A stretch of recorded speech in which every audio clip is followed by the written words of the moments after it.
Hermanos, seguimos con nuestra clase de las promesas de Dios o promesas, y hoy veremos en la lección 3 un repaso de la clase número 2, que fue las palabras de Dios son promesas. Es importante que entendamos que la palabra de Dios en todo su contenido es una promesa. Son promesas, así que cuando usted agarre su Biblia y la abra, acuérdese, palabra de Dios, promesa de Dios. Y eso lo vamos a repasar esta mañana, así que les ruego inclinar sus rostros para pedir la dirección del Señor en esta clase. Bendito Señor, seguimos delante de tu presencia, agradecidos porque nos compartes de tu esencia, Señor, tu palabra, tu voz suave que nos recuerda tus promesas, Señor, tu verdad, que nos recuerda la realidad y nos guarda de las mentiras del enemigo, Señor. Te rogamos que tú abras nuestros ojos espirituales, abras nuestros oídos espirituales para que podamos ver tus verdades, Señor, y no solamente verlas, admirarlas, Señor, sino a practicarlas, obedecerlas, para gozar de la bendición de tus promesas, Señor. Gracias por este tiempo, por cada oyente presente y por los medios tecnológicos también, Señor, donde quiera que estén, Señor, tú estás allá con ellos. Revélale personalmente tus promesas, Señor, porque tú eres un Dios personal, un Dios real, un Dios vivo y verdadero, Señor. Y gracias por tus promesas maravillosas. Las tomamos, las recibimos para obedecerlas y seguirlas, Señor. En tu nombre oramos, Jesús. Amén, amén. Amén. Dice, vimos la clase anterior, la definición bíblica. En la primera clase dimos la definición del diccionario de la Real Academia Española de lo que es promesa. Pero después, la segunda clase, vimos la definición bíblica de lo que es la palabra promesa. Y vimos esa definición tanto en el Antiguo Testamento como en el Nuevo Testamento. Esto nos llevó a encontrarnos con más promesas preciosísimas que Dios nos ha dado a través de Jesús, nuestro gran Dios y Salvador. A medida que uno va compenetrándose y entendiendo las definiciones, va encontrando más verdades, más promesas, más palabra de Dios. Estudiamos entonces que la palabra promesa en el Antiguo Testamento es la palabra hebrea dabar, que es usada aproximadamente 1439 veces en la versión Reina Valera. Acordémonos que la Biblia ha sido traducida y hay diferentes versiones, pero solamente en la Reina Valera, que es la más común, la del año 60, se usa esa palabra dabar, que es promesa, 1439 veces. Pero que a veces esta traducción es intercambiada por la palabra. O sea, a veces se usa la palabra promesa, a veces se usa la palabra en la traducción Reina Valera. Ya que dabar quiere decir habla, palabra, decir algo, un hecho, pronunciar, hablar, un consejo. Dabar es un consejo o es una advertencia, una respuesta. Es conceder, decretar, arreglar, dar, enseñar, causa, juicio o sentencia. Todo eso quiere decir la palabra dabar. Entonces, podemos interpretarla como una promesa, es un consejo, una advertencia, una respuesta, un conceder. Cuando Dios dice dabar, te voy a conceder, te estoy enseñando eso, te voy a arreglar, te estoy hablando, está diciendo el Señor, la palabra dabar en el Antiguo Testamento, igual que promesa. Dicho de otra manera, podemos entender que la palabra de Dios en su totalidad es una promesa. Cuando Dios habla, dabar, es una promesa. Cuando Dios enseña, dabar, es una promesa. Cuando Dios da una sentencia, es una promesa que se va a cumplir. Vimos en la primera clase que hay promesas de aspecto negativo que a veces no apreciamos y no creemos que son promesas. Por ejemplo, cuando Dios dice, el alma que pecare, esa morirá.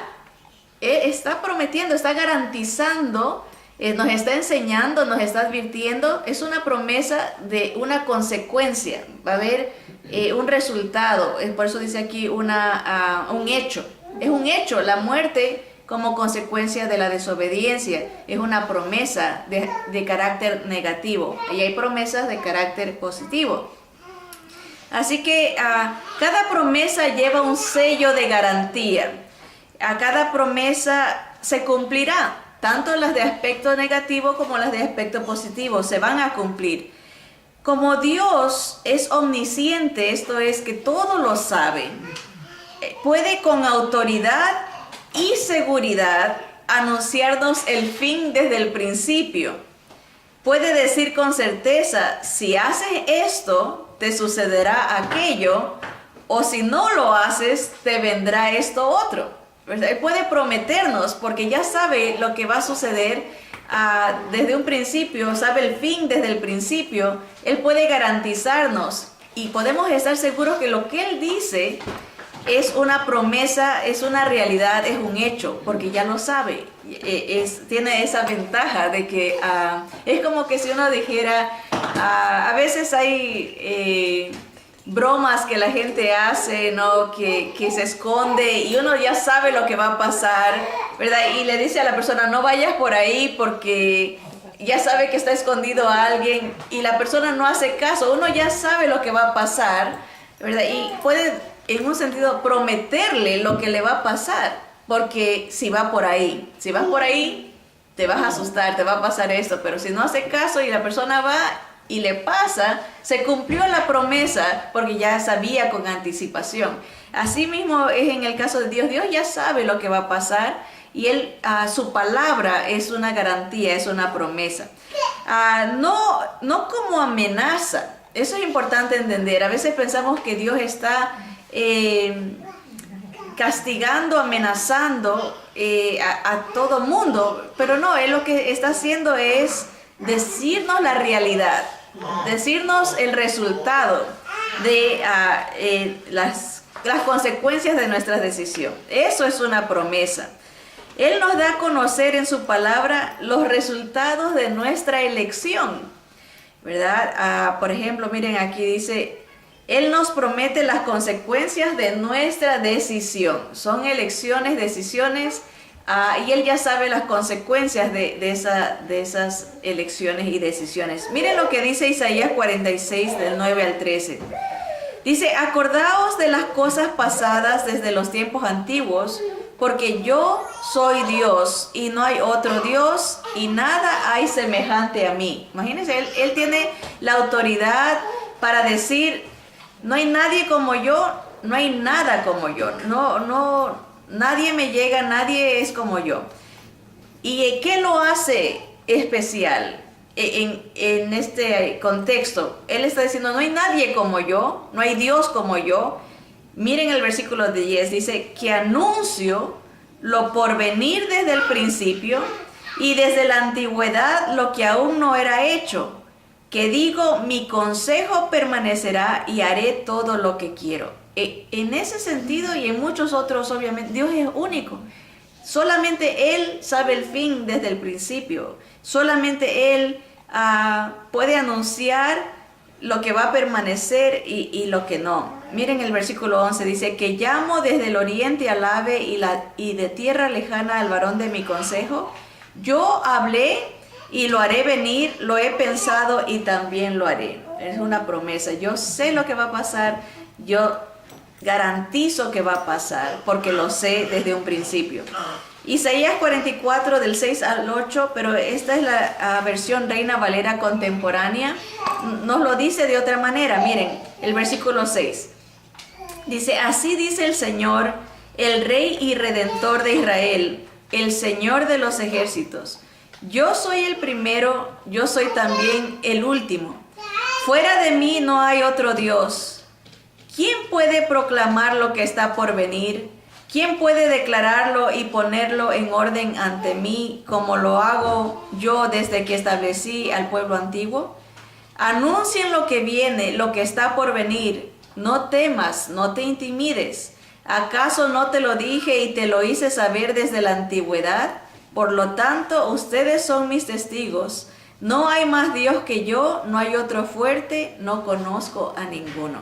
¿Se acuerdan en la primera clase cómo desde la genealogía de Adán ya se nos revelaba la venida del Mesías con los nombres de cada individuo que componía esta genealogía?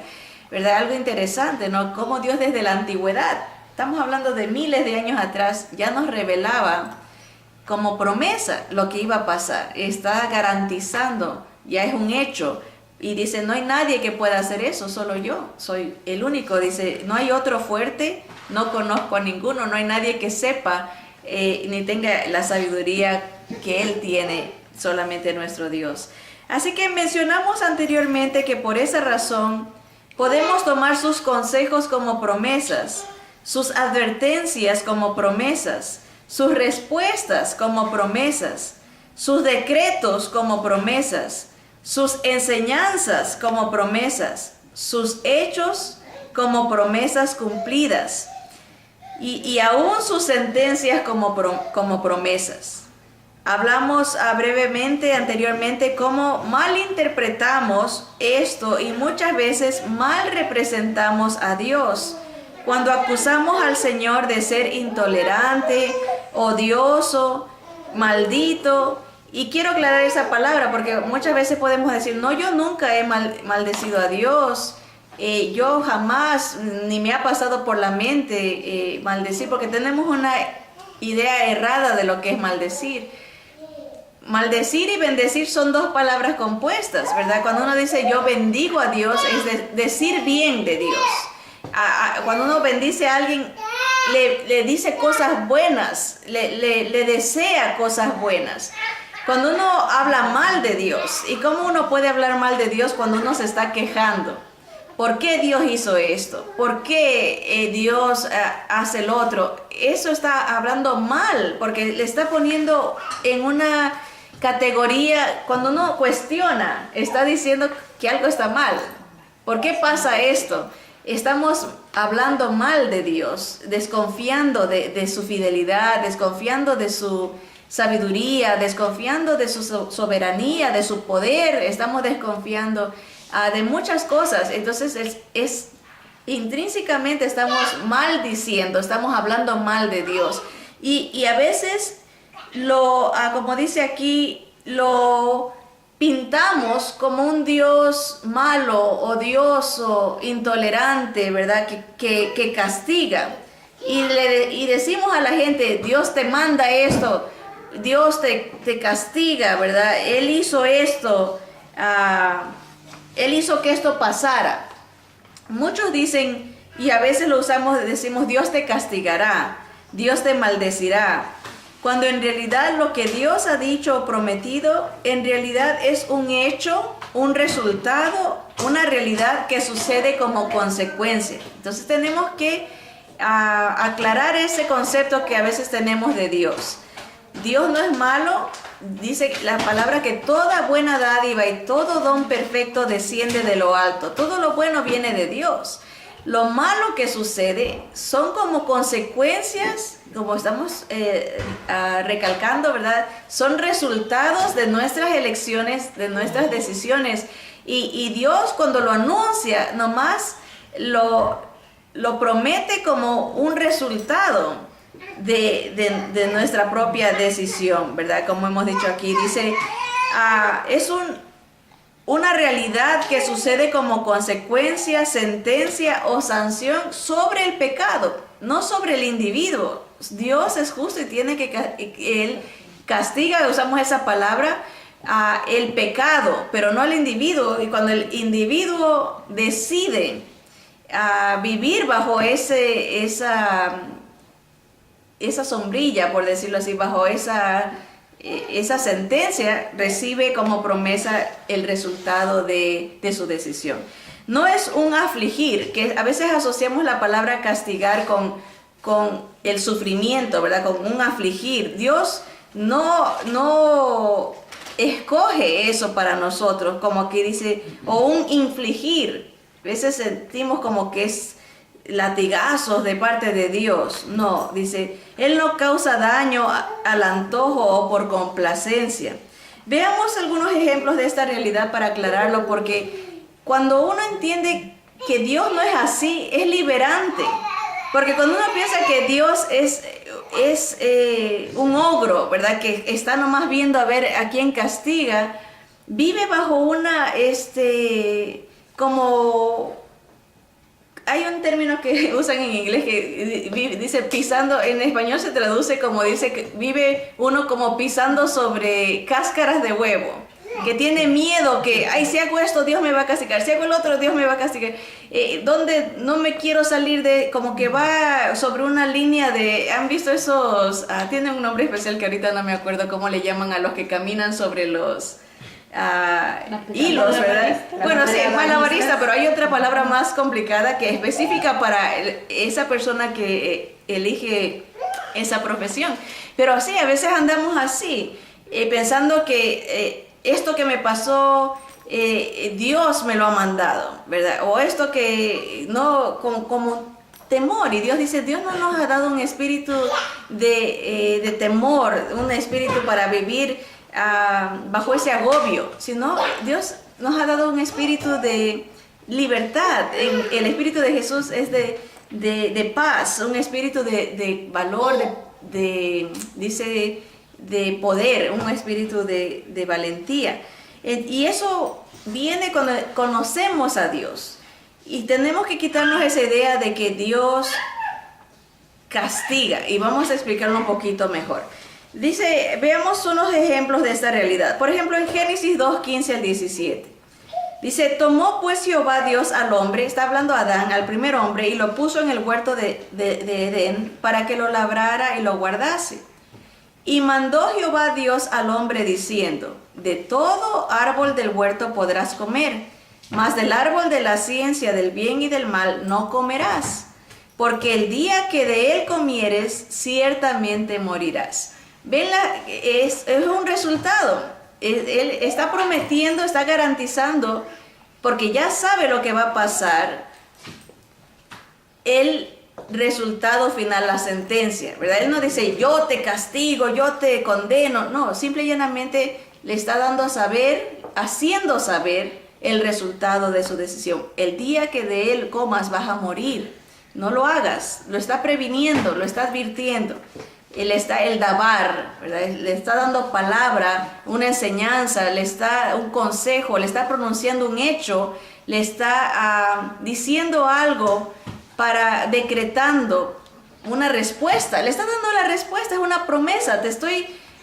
Todo eso abarca promesa, un cuidar de la sentencia, cuidar un enseñar, un conceder sabiduría. Qué bonito sería cuando uno le dicen, ¿sabes qué? Evita esto, porque si haces eso, han oído muchas veces personas que dicen, no comas eso que te va a hacer daño. Y uno ya está la sentencia ahí, ya está la enseñanza, la palabra, la promesa. Ahí está la promesa. Pero uno dice, no, a lo mejor a ti te hizo, pero a mí no. Lo come y después sufre las consecuencias. Ahí está, es la elección. Así mismo Adán, le dijo Dios, le prometió, vas a sufrir, no lo hagas, ten cuidado, pero él no hizo caso. Dice, aquí vemos el resultado, la garantía, las consecuencias del pecado, no de la voluntad de Dios. Dios no quería eso para él, ni para nosotros, ¿verdad? No vemos palabras amenazantes. Dios no dice, yo te castigaré. No, simplemente le hace saber la consecuencia de su decisión, ¿verdad? Y ven qué tan diferente. A veces enseñamos a los niños, desde la historia de Adán y Eva, decimos, si desobedeces, Dios te va a castigar. Y le estamos poniendo palabras que Dios no ha dicho, ¿verdad? Y que empezamos a formar una idea de un Dios malo, ¿verdad? Y es triste que a veces nuestro propio mal interpretar influye en cómo vivimos y cómo le hablamos a otros. Miren Juan 3:16. Alguien puede decir, bueno, eso fue en el pasado, pero miren estas palabras de Jesús.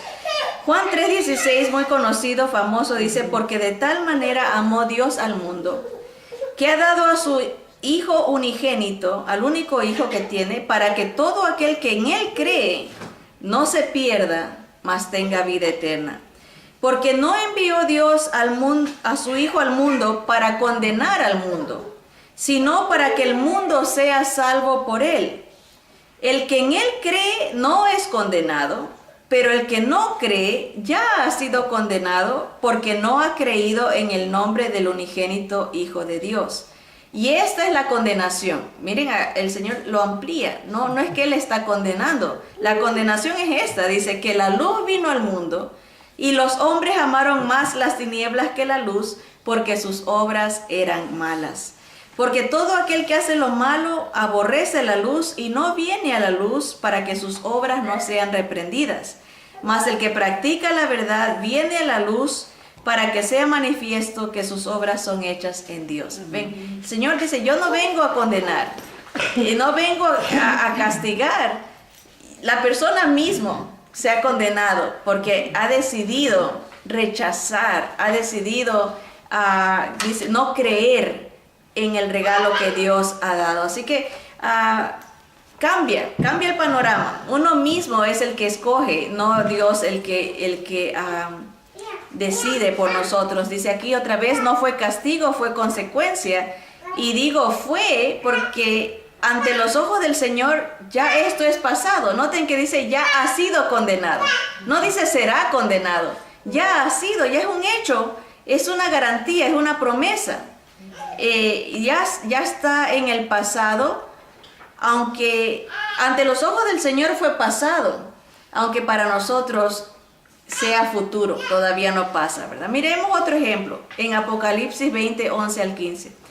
Dice, y vi un gran trono blanco, y al que estaba sentado en él, de delante del cual huyeron la tierra y el cielo, y ningún lugar se encontró para ellos. Eso quiere decir que en el momento que Juan vio este trono blanco, ya la tierra deja de existir. Ya no hay cielos, la tierra se desaparece, todo mundo muere. Va a llegar un momento en que todo esto se va a consumir por el fuego, se va a acabar. Si lo anuncia la palabra, es una promesa que va a pasar, ya el Señor ya sabe. Dice, inmediatamente, el versículo 12 dice, y vi a los muertos. Claro, ya tierra se acaba, todo el mundo muere. Dice, y vi a los muertos, grandes y pequeños, de pie ante Dios, y los libros fueron abiertos. Y otro libro fue abierto, el cual es el libro de la vida. Y fueron juzgados los muertos por las cosas que estaban escritas en los libros según sus obras. Y el mar entregó los muertos que habían en él, y la muerte y el Hades entregaron los muertos que habían en ellos. Y fueron juzgados cada uno según sus obras. Este es un juicio segundo. Aquí lo vamos a aclarar. Miren en el versículo 14, dice, y la muerte y el Hades fueron lanzados al lago de fuego. Esta es la muerte segunda. La primera resurrección es para aquellos que sí han creído en el Señor y reinaremos con el Señor por 1000 años. Esa es la primera. Dice, bienaventurados los que tienen parte en la primera resurrección. Es una resurrección a vida eterna, y los propósitos de Dios se cumplen en el gobierno terrenal de Cristo. Ahora, después de eso, de los 1000 años, viene esta muerte segunda. Y la muerte segunda dice, lo que hemos leído, que ahí la gente va a ser juzgada por sus obras. En la primera muerte, en la primera resurrección, la gente es juzgada por la obra de Cristo. El que está en Cristo resucita vida, pero el que no está en Cristo va a ser juzgado por sus obras, ¿verdad? Y miren lo que dice el 15, dice, y el que no se halló inscrito en el libro de la vida fue lanzado al lago de fuego. Ok, aquí esa palabra dice, el que no se halló inscrito. Dios no dice, yo lo castigué. Dice, el que no se halló inscrito, no escogió estar bajo la sangre de Cristo, no escogió la fe de Jesús, no escogió, quiso ser juzgado por sus obras. Dijo, yo soy bueno, yo me merezco ir al cielo. El que escoge ese camino lleva un resultado, ser juzgado por el libro, por sus obras, y el que es juzgado por sus obras no está en el libro de la vida. Entonces es un resultado, es una consecuencia de la elección y decisión humana. No fue castigo, fue consecuencia. Y digo fue otra vez porque ante los ojos del Señor ya esto pasó. Ya Dios sabe quién va a escoger no creer en Él. Dios sabe quién sí va a creer en Él. Eso es lo que se conoce como la presciencia. Hay un predeterminado conocimiento de Dios. Dios ya sabe. Y dice, aunque para nosotros es futuro, todavía faltan 1000 años para que 1000 años y 7 días, 1007 años para que esto se cumpla, porque tienen que ser los 1000 años del Señor, los 7 años de la gran tribulación. Así que está en nuestro futuro, pero Dios nos puede garantizar, es una promesa, va a suceder y yo sé los resultados de tu decisión, sea buena o sea mala. Dice, Dios no desea esto para nadie. A Él le duele ver que su creación se pierda. Él nos recuerda, miren lo que dice Ezequiel 18:23 en la versión de la Reina Valera actualizada. Dice, ¿acaso quiero yo la muerte del impío? Dice el Señor Dios. ¿No vivirá él si se aparta de sus caminos? Dios está diciéndonos en forma de pregunta para que demos la respuesta. Dice Él, ¿acaso quiero yo la muerte del impío? La respuesta es no. Dios no quiere que nadie perezca, sino que todos procedan al arrepentimiento. Y la respuesta a la segunda pregunta es sí. Dice, ¿no vivirá él, el impío, si se aparta de sus caminos? Sí. Sí, vivirá. Esa es la promesa. Si escoges lo que yo te estoy anticipando, vivirás. Vas a evitar dolor, vas a evitar sufrimiento, vas a evitar amargura. Si nomás me escucharas, si siguieras las palabras de mis promesas, ¿verdad? Ezequiel 33:11 dice, diles, vivo yo, dice Jehová el Señor, que no quiero la muerte del impío, sino que se vuelva el impío de su camino y que viva. Volveos de vuestros malos caminos. ¿Por qué moriréis, oh casa de Israel? ¿Por qué? El Señor, hasta lloró el Señor Jesús ante Israel. Dice, como la gallina a sus polluelos te he querido abrazar, acoger, proteger, pero tú no quieres.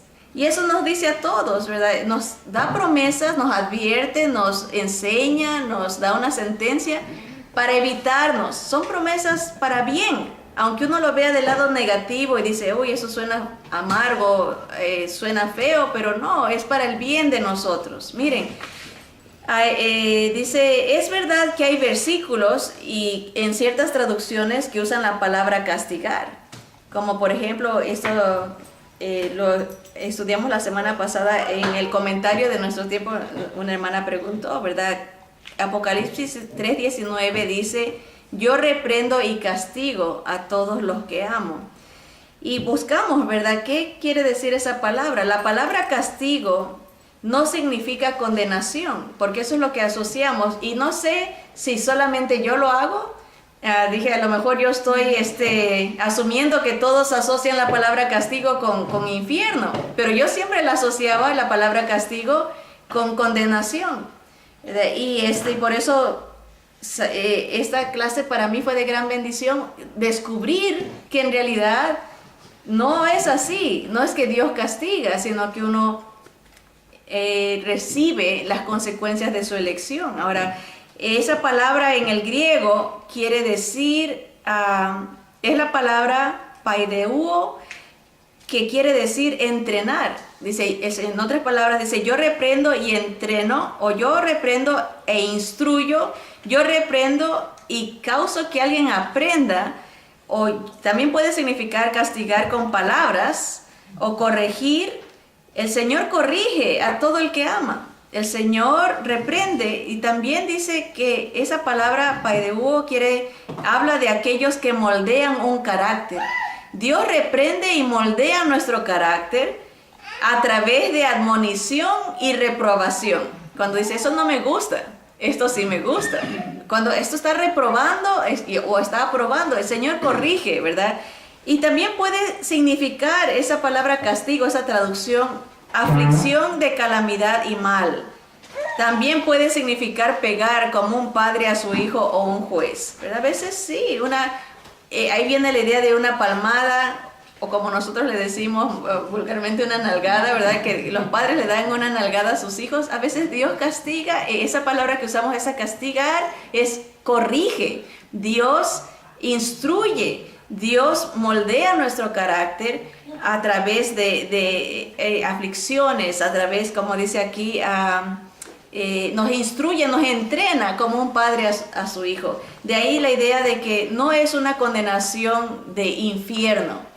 Y eso nos trae seguridad, porque mucha gente usa estos versículos y dice, oh, puedes perderte, Dios te puede quitar, te puede mandar al infierno, cuando en realidad es una mala aplicación y un mal entendimiento de el original, de lo que Dios quiso decir en su palabra, ¿verdad? Porque ya son traducciones, y es que nosotros sí aplicamos la palabra castigo para corregir. Entonces, pero a veces nos vamos cambiando la interpretación y vamos asociándola con condenación, y eso es lo que está errado. Así que la promesa de Dios es evitarnos, al darnos el resultado, el fin de la elección, al darnos la consecuencia, nos promete evitar, como que nos abre las puertas a que evitemos, más bien es la idea de que la promesa conlleva a evitar la realidad que viene. O sea, si Dios nos dice, no hagas esto porque vas a cosechar esto, es una promesa para bien nuestro que nos está dando el Señor. Su palabra, en ese sentido, es una promesa de protección, de enseñanza, de consejo, es una promesa de amparo, de garantía, de vida, ¿verdad? Así que eso fue con la palabra dabar, que era en el Antiguo Testamento, pero también vimos la palabra en el Nuevo Testamento que se usa para promesa. Miren,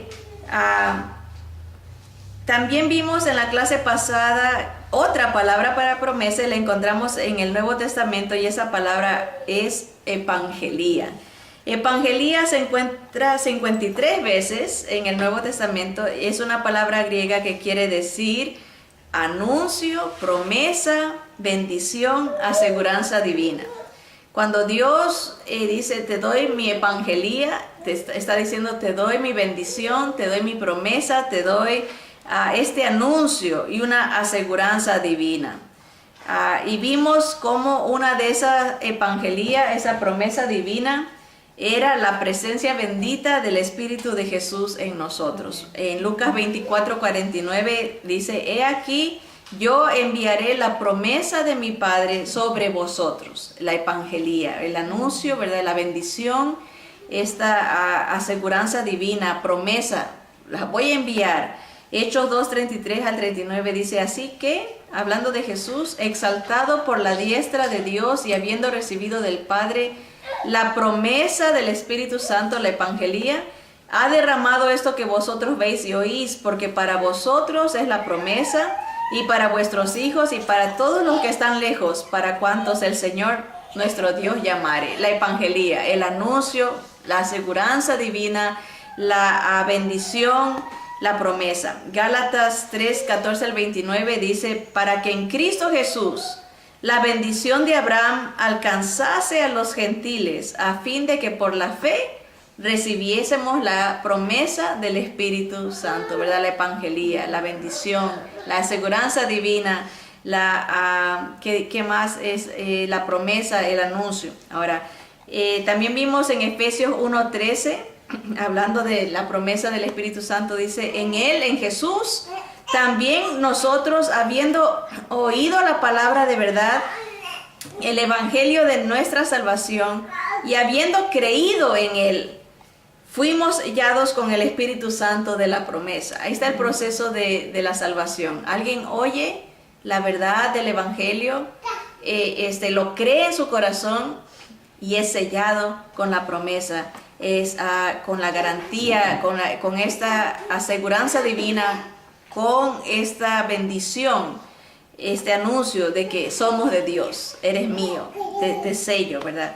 Así que respaldamos lo que dice Éxodo 34:6. Dice, y pasando Jehová por delante de él, proclamó, Jehová, Jehová, fuerte, misericordioso y piadoso, tardo para la ira y grande en misericordia y verdad. Dios es bueno. Él promete y nos da garantías de que su palabra es verdad, de que lo que Él nos advierte es verdad, de lo que Él sabe, su sabiduría es infinita. Isaías 42:8-9 dice, yo Jehová, este es mi nombre, y a otro no daré mi gloria, ni mi alabanza a esculturas. He aquí se cumplieron las cosas primeras, y yo anuncio cosas nuevas, antes que salgan a luz, yo os las haré notorias. Las promesas de Dios, antes que pasen, ya Dios nos las garantiza para bendición nuestra, sea que la interpretemos como el Dabar del Antiguo Testamento o como la Evangelía del Nuevo Testamento. Son garantías, enseñanzas, son protecciones de Dios para nosotros en su gracia, en Cristo Jesús, Señor nuestro.